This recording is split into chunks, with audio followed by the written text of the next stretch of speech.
Welcome to this presentation from American Personal Consumption Tobacco Growers Association, APCTGA, processing additive-free and tax-free tobacco on a budget.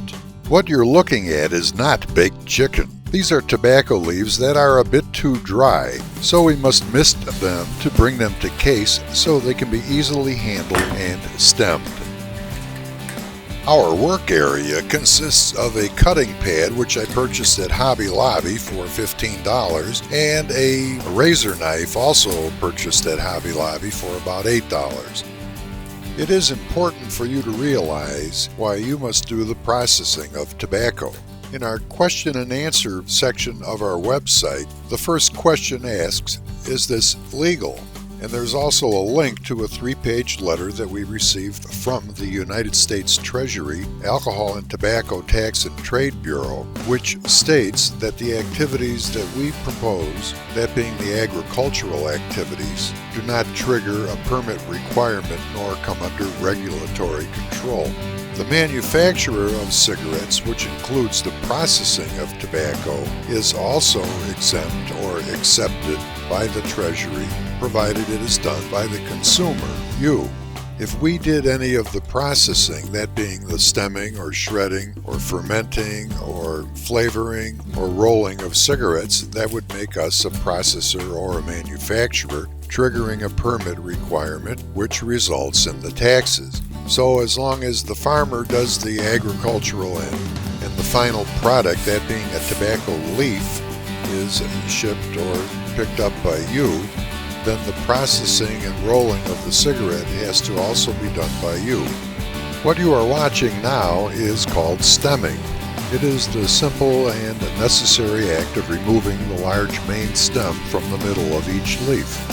As you probably can tell, I'm rather new at this myself. Some of what I have read indicates you should start at the top and guide the knife down alongside the stem against the angle of the veins that protrude into the leaf.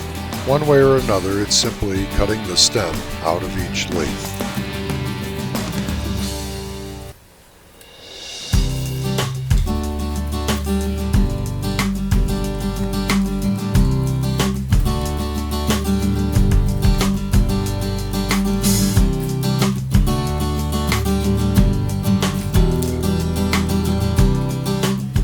The other desirable objective while stemming is to obtain at least a couple of good leaf halves, because we're going to need them in order to make a sandwich type block that can be used to facilitate the shredding. And here you see we do have 3 or 4 good sized leaves that will serve just that purpose. The smaller pieces can be laid upon the larger ones and sandwiched together.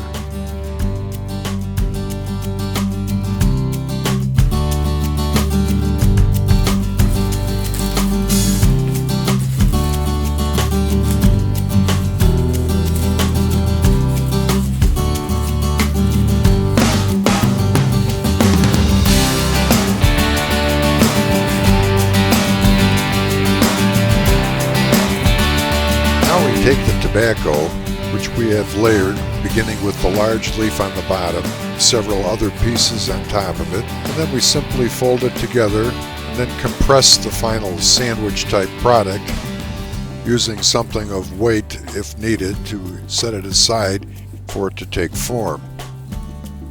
Now, if you're going to process a good deal of tobacco, Jim Johnson has written a book which suggests making a wooden box to accommodate the tobacco and a top that can be tightened down upon the tobacco, resulting in a convenient block which will facilitate shredding. We hope to have a link to his company, seedman.com, available soon on our website.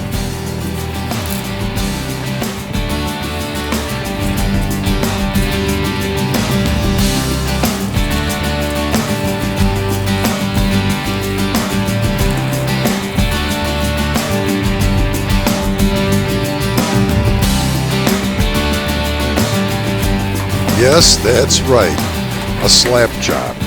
I read on one of the forums a comment posted that stated a a gentleman had some success using slap chop to shred tobacco.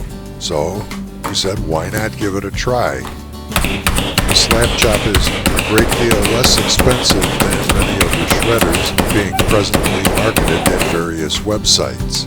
And much to our surprise, it did a rather excellent job of shredding the tobacco.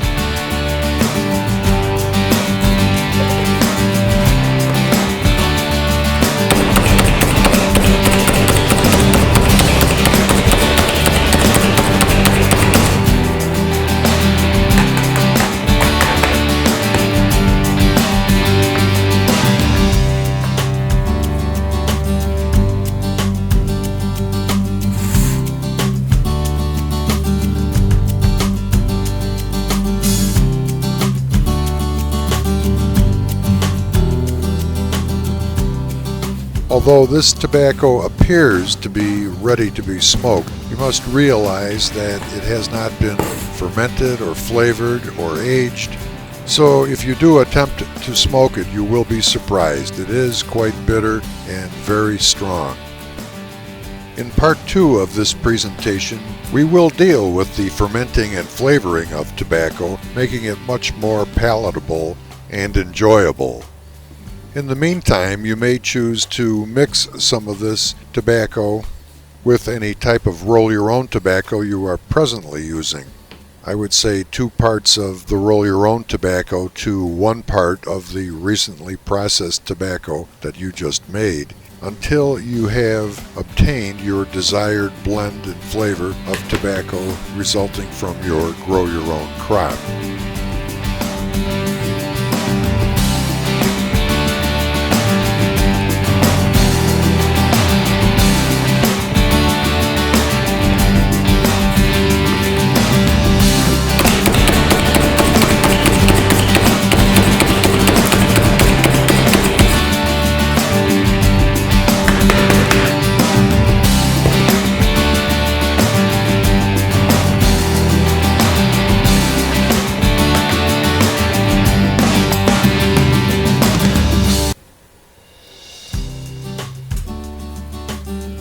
We look forward to seeing you on part 2 of this presentation, processing additive-free and tax-free tobacco on a limited budget.